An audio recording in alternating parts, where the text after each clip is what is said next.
Estrella sat by the mirror in her bedroom, applying makeup, getting ready for a family dinner celebrating her father's anniversary. Her red lipstick was nearly out. She needed to buy a new one, but there was very little money left for expenses. Estrella hated cheap cosmetics and clothes, but she didn't see any other option for now. She was finishing her studies at the acting academy, which she entered quite late, at the age of 26.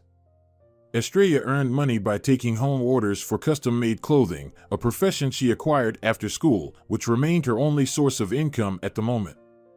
Of course, Estrella sometimes took part in one-time projects like advertising shoots or music videos, which brought good income and satisfaction, but unfortunately, such events occurred rarely. The competition was too high.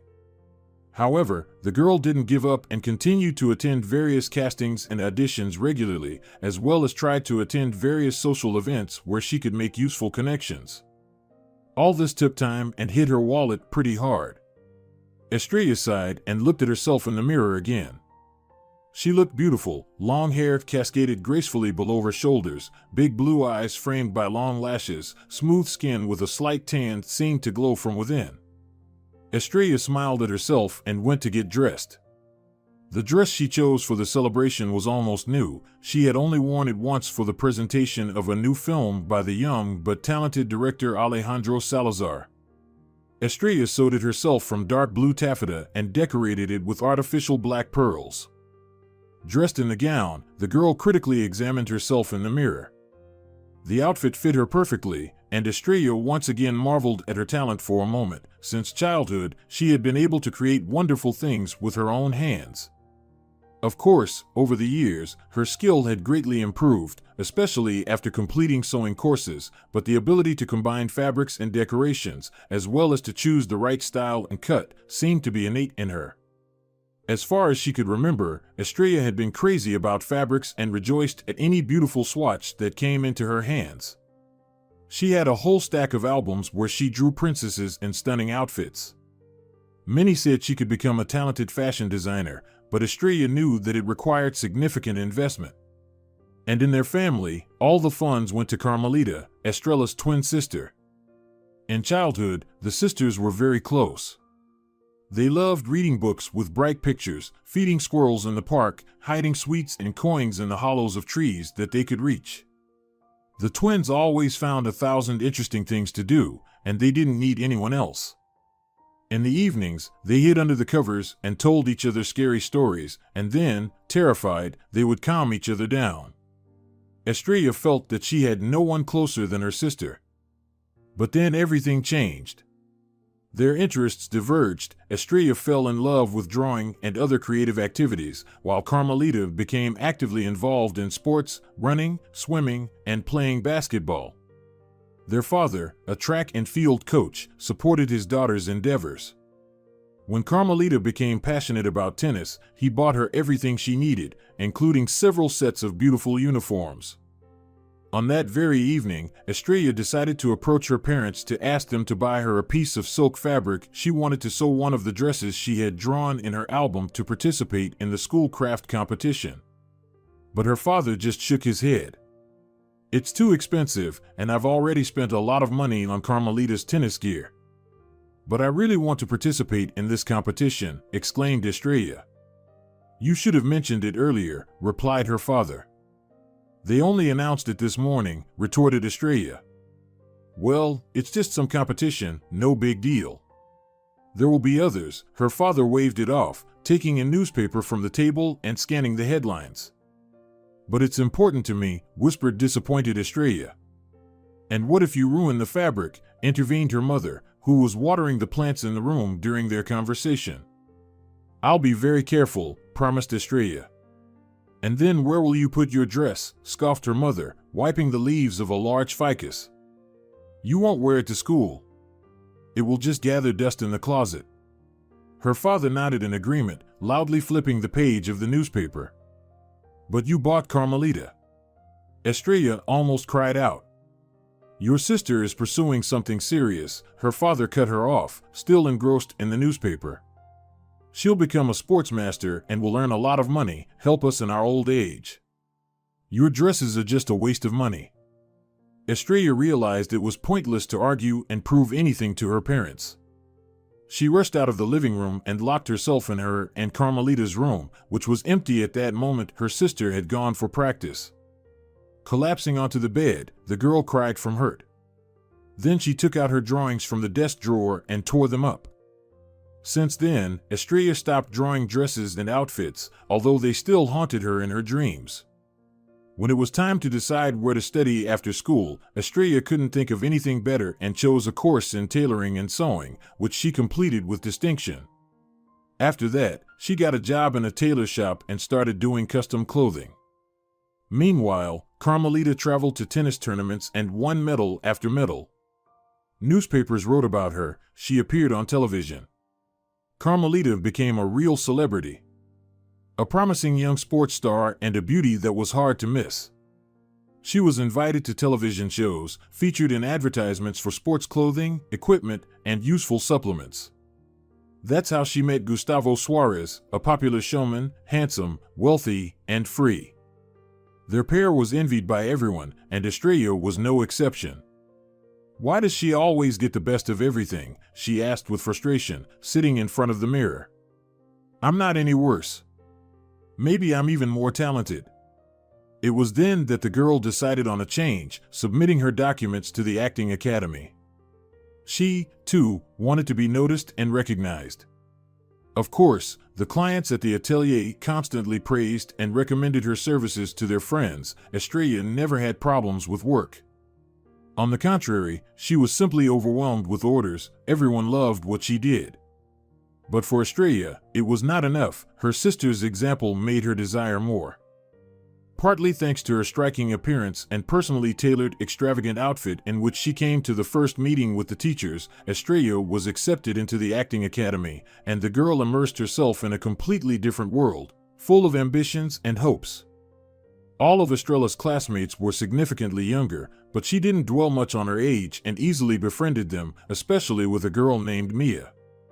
They became practically inseparable, and Estrella dared to make even bigger changes. Together with Mia, they rented a small but comfortable studio not far from the center of their academy. The girl got half of the wardrobe, a narrow bed, and a wide table at her disposal, which she divided into two unequal halves. She studied roles at the smaller one, while the larger one was occupied by an old sewing machine and overlock. Sewing accessories filled the shelf intended for textbooks, and Estrella stacked books under the table. An ancient mannequin named Josephine occupied the corner, which the girl called her own. The studio was bright. The girls kept it tidy and cozy. However, their neighbors were almost never home. Mia couldn't sit still for long, which corresponded to her young age. She constantly invited Estrella to hang out, but the girl needed to work to pay for the academy and accommodation. Therefore, most of the time Estrella was left to herself and engaged in sewing. Although work always pleased her, the girl often felt very lonely. She missed someone close and dear nearby. Becoming friends with Mia, Estrella experienced a feeling similar to sisterly attachment for the first time, which she felt in childhood. Yet no one could replace that sincere closeness she had with Carmelita. Despite the quarrels, she missed her sister very much. And then the day came when their father turned 50. Estrella and Carmelita were invited to a celebratory dinner at their parents' house. Estrella hadn't seen her sister in a long time. They were both too busy, and their lives had become too different, so the girl was very nervous. She knew Carmelita would come with her famous fiancé, which also added to her anxiety. Trying to understand her feelings, Estrella realized that she envied her sister not so much, though she couldn't deny that feeling, as she was jealous. Yes, she had desperately envied Carmelita all her life, first for tennis, and now for the fiancé who had completely captured her sister's attention. Estrella was very afraid that Carmelita wouldn't speak to her a couple of words all evening. Finally, the girl was fully ready to go out. She grabbed her purse, called a taxi, and stepped out onto the street. The evening was warm, pleasantly scented with some flowers. Estrella wasn't particularly knowledgeable about them. A taxi pulled up, and the girl got into the car. On the way to her parents' house, she nervously fiddled with the strap of her small handbag and the ribbon on her father's gift. Eventually, she arrived at the doorstep of her parents' house and rang the bell with trembling hands. Her father answered the door. He affectionately hugged Estrella and thanked her for the gift she gave him. Estrella entered the living room, where a large round table was set and several guests had already gathered. Carmelita and her fiancé had not yet arrived. Their old grandmother entered the living room, who had come from the province, and Estrella rushed to hug her. "Abuela, darling, how I missed you," she whispered. "My dear, why are you alone?" "Where is your sister?" the grandmother asked, surprised. "The second sister is already here," a cheerful voice came from behind them. Estrella turned around. Carmelita and her handsome fiancé Gustavo stood at the door. He hugged the bride around the waist and was charming and irresistibly good-looking in his light suit and sky-blue shirt. Carmelita wore a striking red dress with bare shoulders. Surely from a famous designer, thought Estrella, not understanding herself whom she envied, her sister because of her expensive dress, or the designer who, unlike the girl, fulfilled his dream. Carmelita's neck sparkled with a necklace of diamonds and rubies. The couple was so dazzling that the guests greeted them with applause. Estrella bit her lip, staring at the floor, when suddenly she felt her sister's warm embrace. She awkwardly hugged Carmelita back in response. "Hi, little sister," exclaimed Carmelita, stepping back a bit to look Estrella in the eyes. "You can't imagine how much I've missed you." "Oh, these crazy schedules."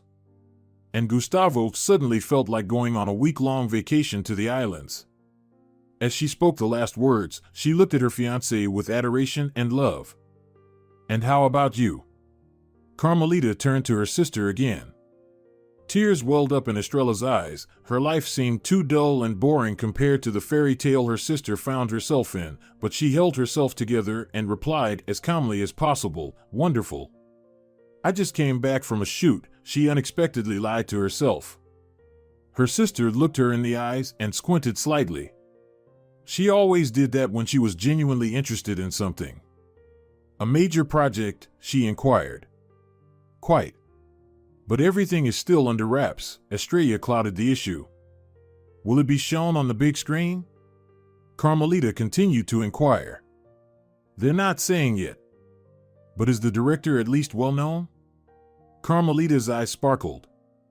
"Yes, he's young, but already winning the love and popularity of the audience."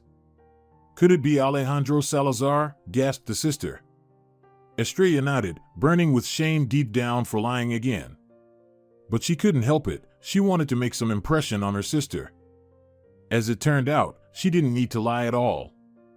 "Listen, your outfit!" Carmelita exclaimed in admiration. "Did you sew this magical dress yourself?" Her sister was now examining Estrella from all angles. "Of course, myself," Estrella wanted to snap angrily. "I don't have a wealthy fiancé or cool athletic achievements like you." But she held back once more. "Yes, I came up with it myself, and when I had a free evening, I sewed it," she replied, and this time it was pure truth. "Amazing, Estrella. You have a natural talent. I haven't seen you in movies yet, but you would make an excellent designer. You missed out on not pursuing it." Carmelita continued to sincerely admire her, as if she didn't know that all the money was spent on her by their parents. Estrella was ready to explode with anger welling up inside her. "Listen, little sister," Carmelita suddenly whispered in her ear. "Let's go to our room before dinner starts." And she briskly led the bewildered Estrella along. Their room was on the second floor at the end of the corridor, the coziest place in the house. There, they could hide from the rest of the world and devise games and entire universes together. Nothing had changed in the room. Their parents had left everything in its place. When Estrella entered with Carmelita, all traces of her former anger were gone. Memories of happy childhood days flooded over her as she reverently examined the shelves with their old toys and books. It seemed Carmelita felt the same. "If only we could go back to childhood for just one day," she said. "Before tennis. Remember how much fun we had? We didn't need anyone else. It was like we were alone in the world."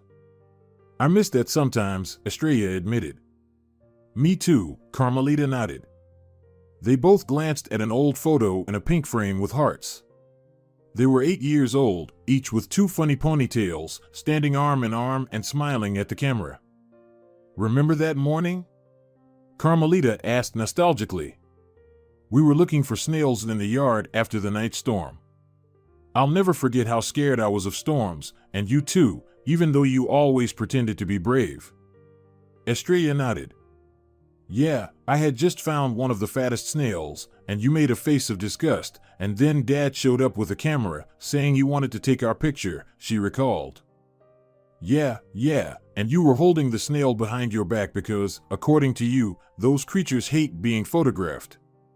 Carmelita added with laughter. Estrella laughed too, silently noting to herself that she hadn't felt this lighthearted in a long time. Carmelita suddenly gave her a sharp look, and from the mischievous sparkles in her eyes, Estrella understood that her sister was up to something. It looks like I recognize that look, the girl whispered.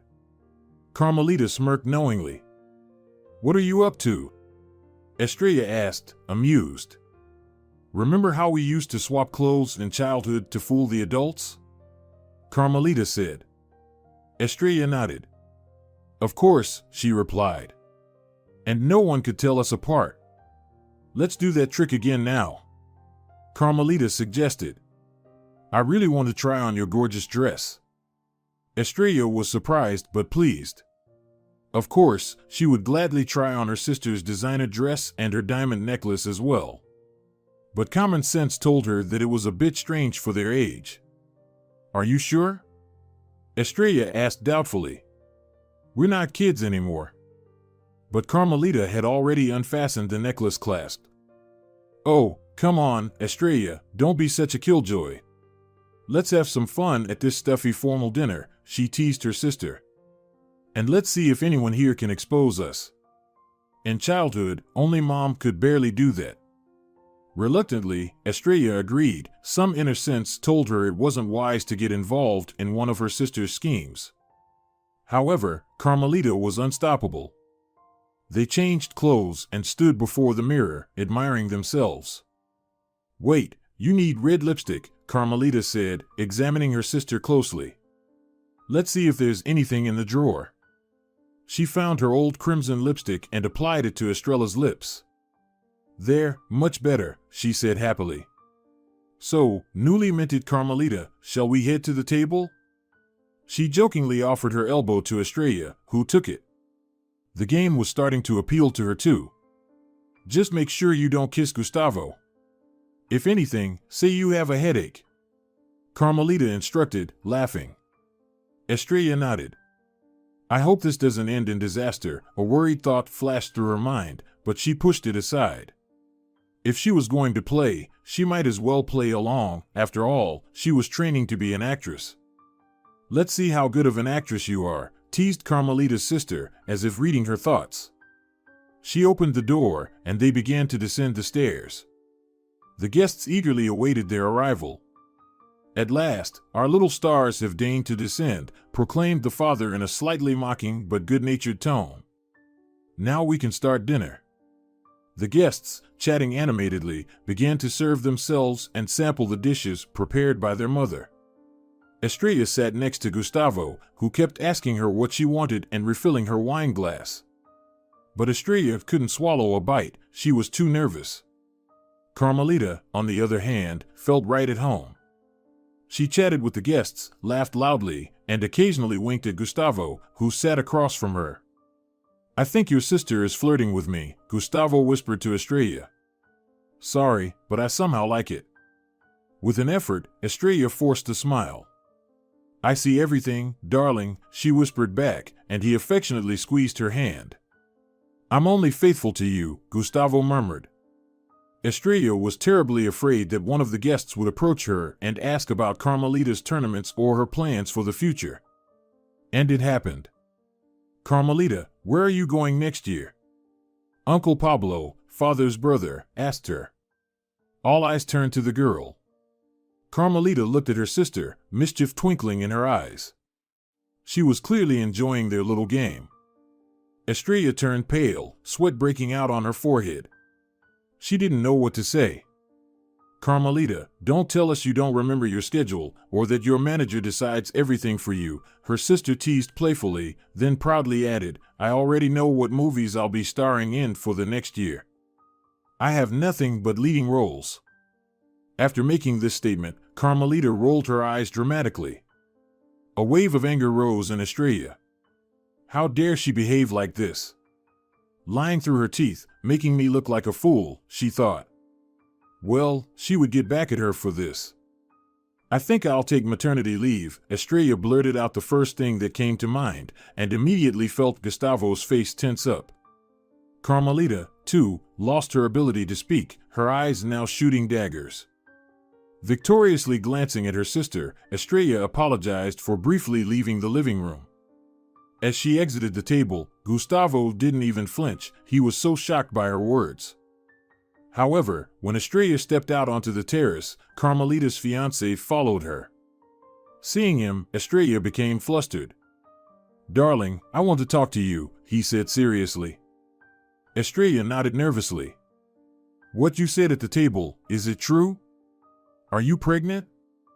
Oh, no, Gustavo, protested Estrella. It was just a joke. Everyone was pressing, and I said what I said.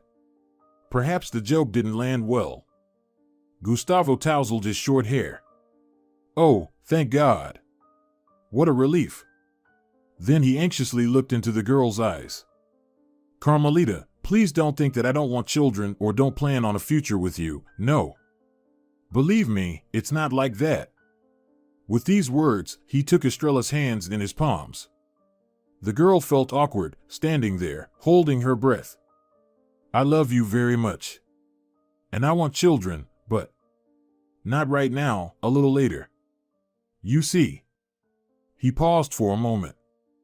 I'm sorry I didn't say it sooner, I wanted to surprise you, but since it's out now. Gustavo finally murmured. The thing is, I've been offered to move abroad and lead one of the most popular shows on local television.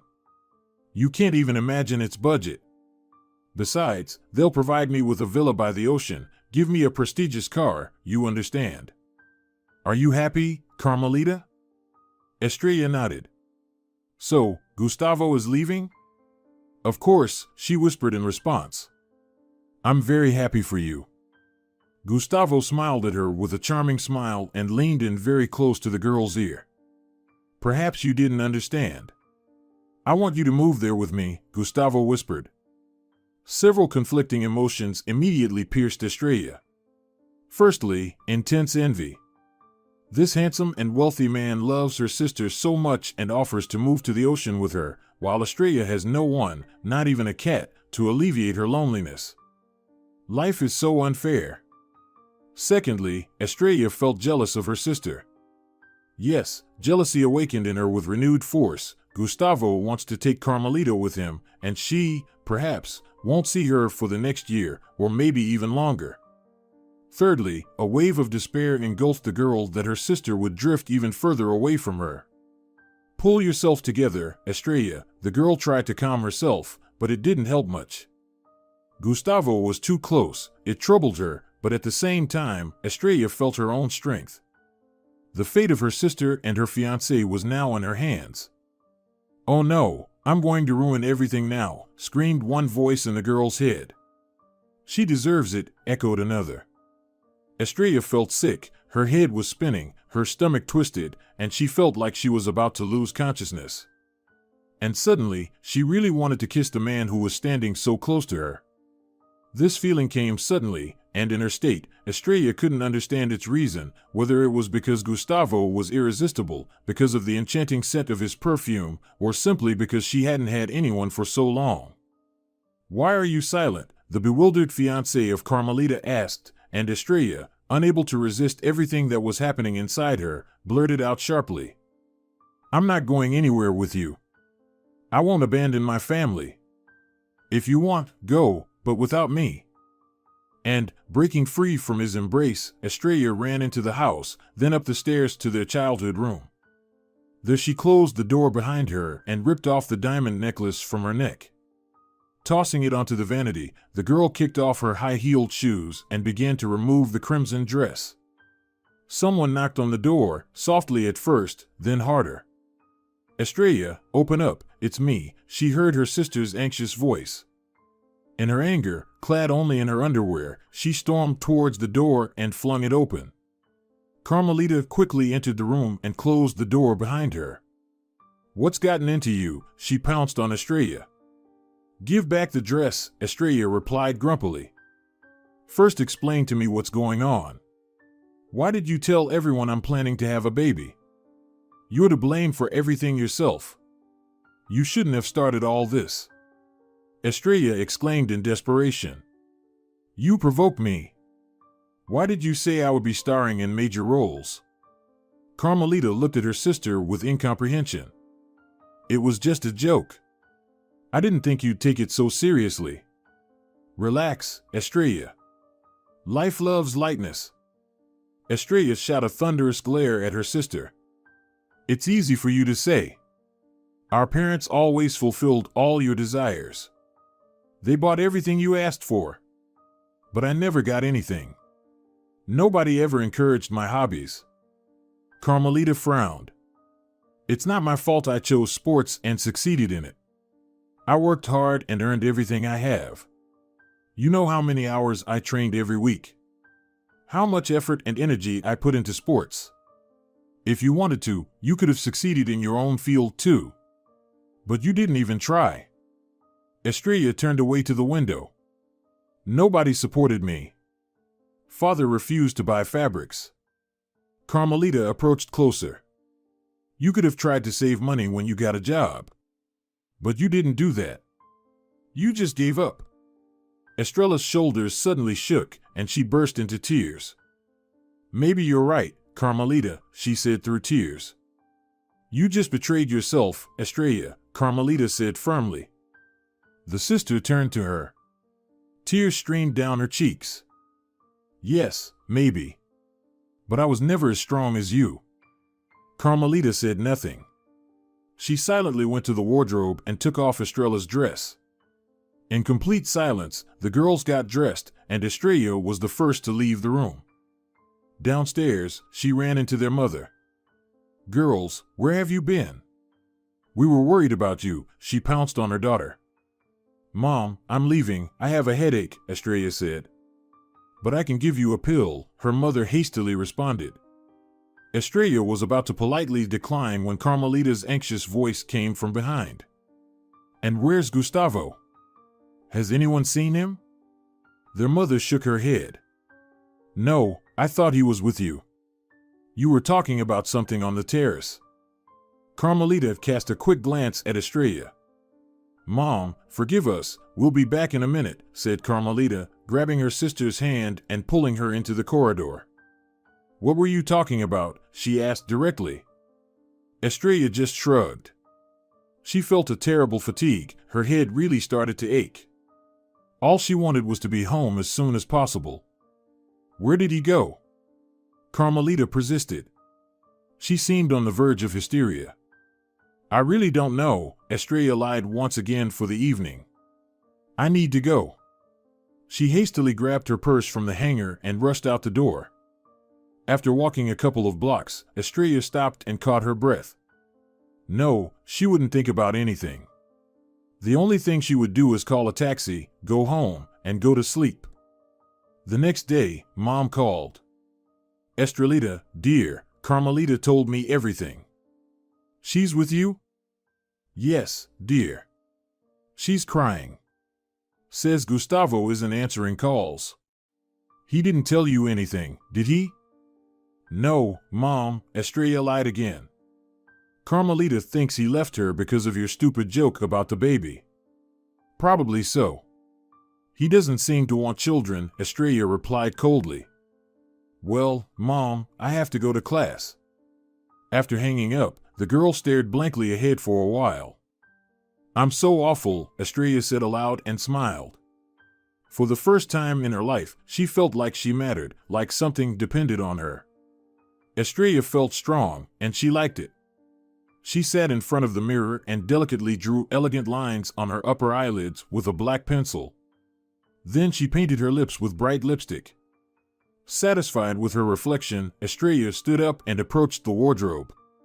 Choosing her favorite dress in the color of sea waves, she unexpectedly complemented it with a cherry vest and put on a golden hat with a black feather on her head.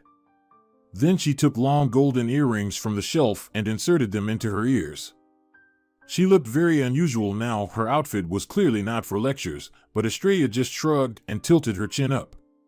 Then she took a small velvet purse and left the room. When she arrived at the academy, young boys and girls were already crowding at the entrance to the auditorium. Estrella approached closer. "Is he really going to lecture us himself?" she heard an admiring whisper. "Yes, the rector invited him, imagine. How lucky. And I was about to skip class. Well, I almost overslept." "Who are you talking about, girls?" Estrella interjected. Her classmates turned to her and, ignoring her extravagant attire, began eagerly talking over each other. Each of the girls wanted to be the first to voice the grand news. Amidst their jumbled remarks, Estrella finally understood that their lecture would be delivered by none other than Alejandro Salazar himself. She recalled her lie from yesterday and bitterly smirked. "Does it not matter to you?" the girls exclaimed, surprised. Estrella didn't reply. The sense of power that had inspired her that morning now weighed heavily upon her for some reason. Suddenly, she felt a pang of remorse as she recalled her numerous lies. How could I, she thought again and again. Nevertheless, Carmelita was like a sister to her. Essentially, she hadn't done anything wrong. She was simply following her passion and pursuing her dreams. Who wouldn't have done the same in her place? Estrella was so deeply immersed in her own thoughts that she didn't notice Alejandro Salazar entering the lecture hall, followed by enthusiastic students. Coming to her senses, Estrella pulled the door towards her and entered behind him. Alejandro was already standing behind the lectern. He wore an elegant dark suit with a lilac shirt, its top button casually undone. He glanced at her over his glasses, which suited him well, but said nothing. Estrella quickly scanned the audience and, spotting a vacant spot, slipped into it. All eyes were on her, some with excitement, others with surprise, and some with judgment. Estrella didn't care. Too much turmoil had built up inside her. How tired she was of this absurd situation.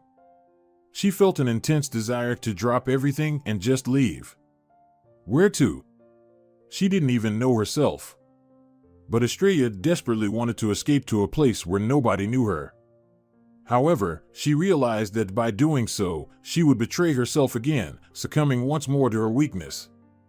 Carmelita was right. Of course, it was always easy and convenient to play the victim. Yet, Estrella still harbored resentment towards her parents, who, being the closest people to her, hadn't supported her. "That's enough of your nonsense, Estrella," the girl muttered quietly, completely forgetting where she was. Of course, she didn't listen to the lecture of the renowned director. She was very surprised to see him right in front of her.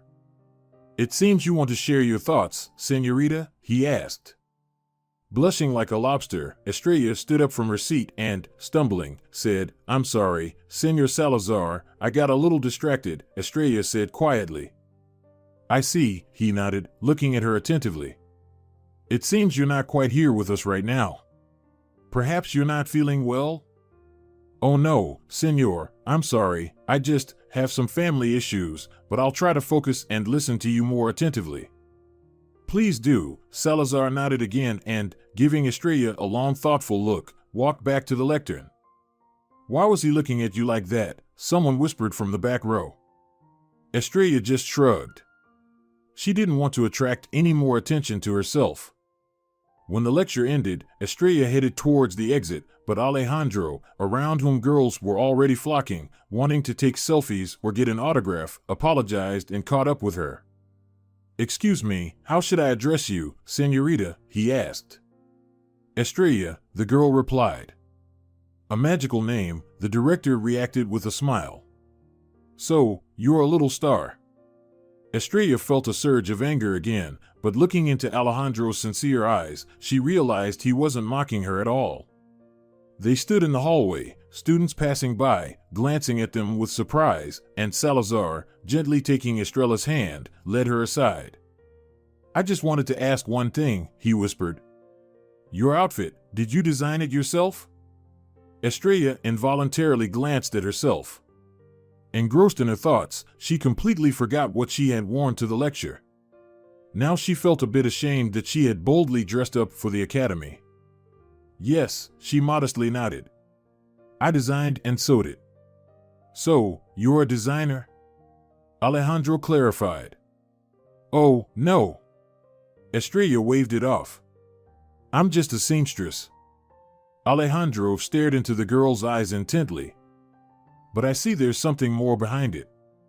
I really like your outfit." "Thank you," Estrella simply replied. "The thing is, I'm currently looking for a costume designer for my new personal project. It's going to be a philosophical film about life and, of course, love." He said the last word dreamily, but with a hint of sadness in his voice. Then Alejandro took out a business card from his pocket and handed it to the girl. "I'd like to discuss this with you over a business dinner. If, of course, you'd be interested in trying yourself in such a role." Estrella couldn't believe what she was hearing. Alejandro was offering her the opportunity to participate in his film as a costume designer? It was something incredible and absolutely wonderful. Trembling, Estrella took the business card with her hand. "Your offer really appeals to me. I would be happy to discuss it with you," she replied excitedly. Alejandro smiled broadly. "When would you be able to spare some time?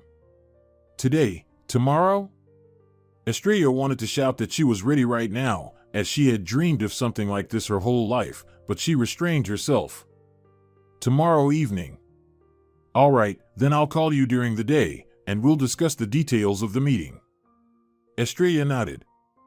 Alejandro lightly squeezed her hand in farewell and returned to the students waiting for him at the department.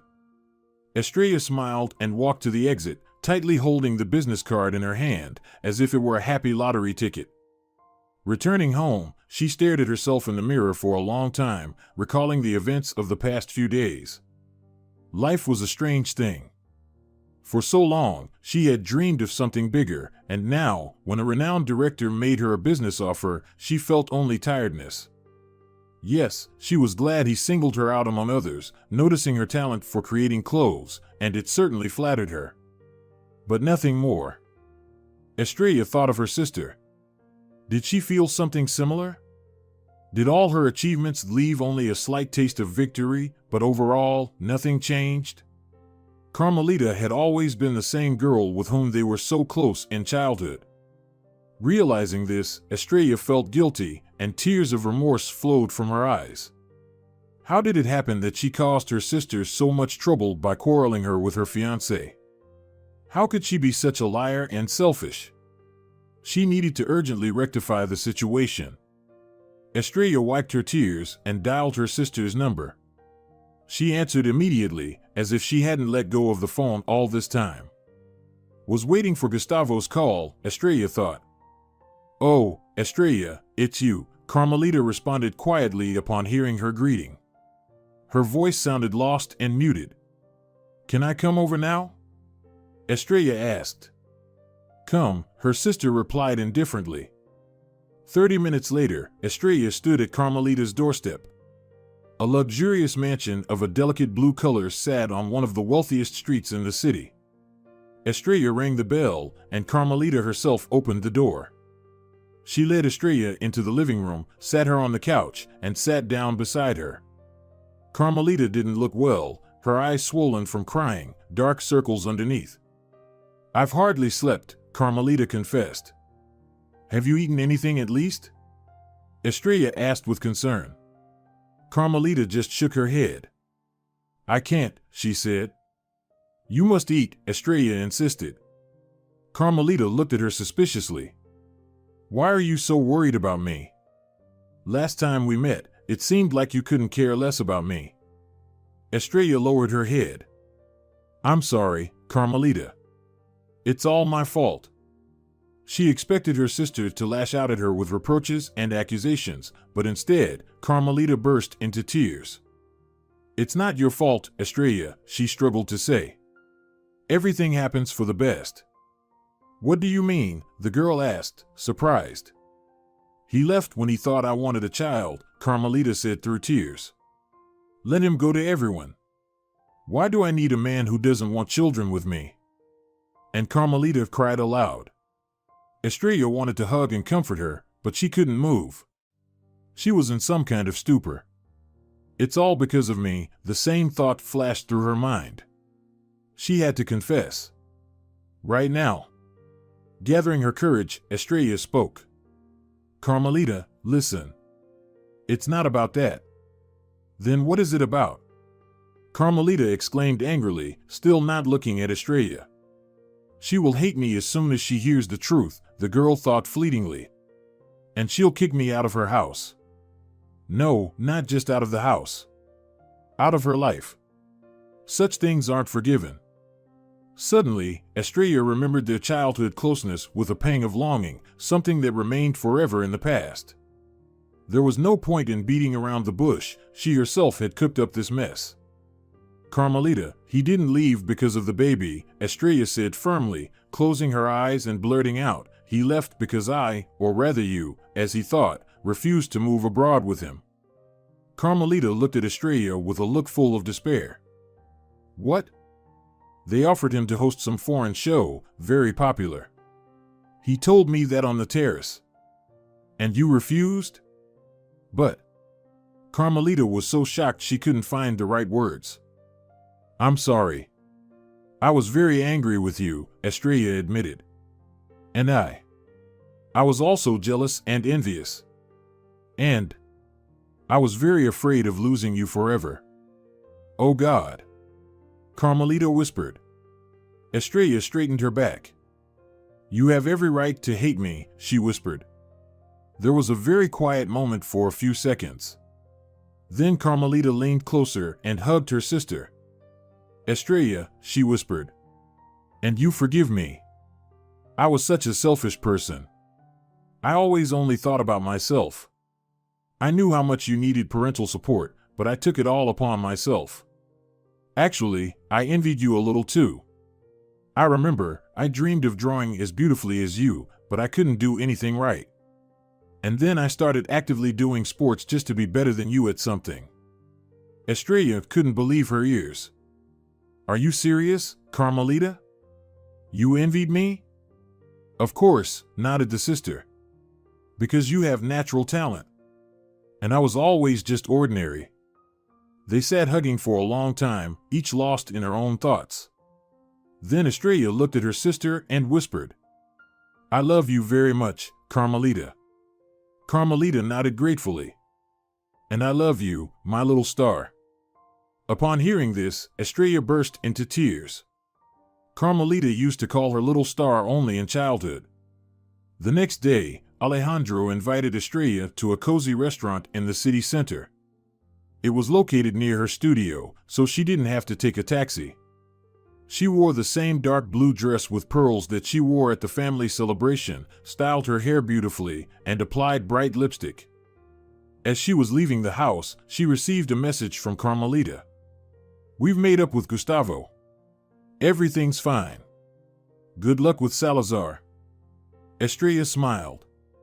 She told Carmelita the whole truth about Alejandro. No, she wasn't starring in his movie, but by some fortunate coincidence, perhaps she would still collaborate with him.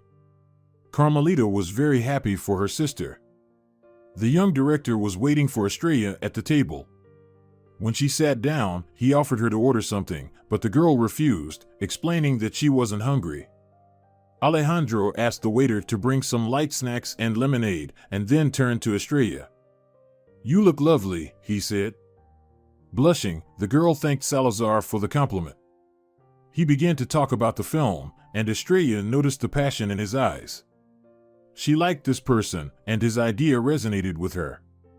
Alejandro started describing the costumes he had envisioned, and now Estrella's eyes sparkled. She supplemented his images with details, and their lively conversation inspired both of them. The waiter brought food and drinks, momentarily bringing them back to reality. Alejandro leaned back in his chair and looked attentively at Estrella. When the waiter walked away, Salazar said, "You delicately perceive my thoughts and elegantly complete them. It's magical." Estrella nodded shyly. "Are you ready to sign the contract?" Alejandro asked, leaning forward. His gaze was attentive and trusting. "Ready," Estrella replied without hesitation. Her eyes were shining with happiness, and Alejandro, lightly touching her hand, whispered, "You truly are a little star. How lucky I am to have found you." Dear viewers, if you enjoyed the story, please support the video by liking it and leaving a comment. Thank you very much.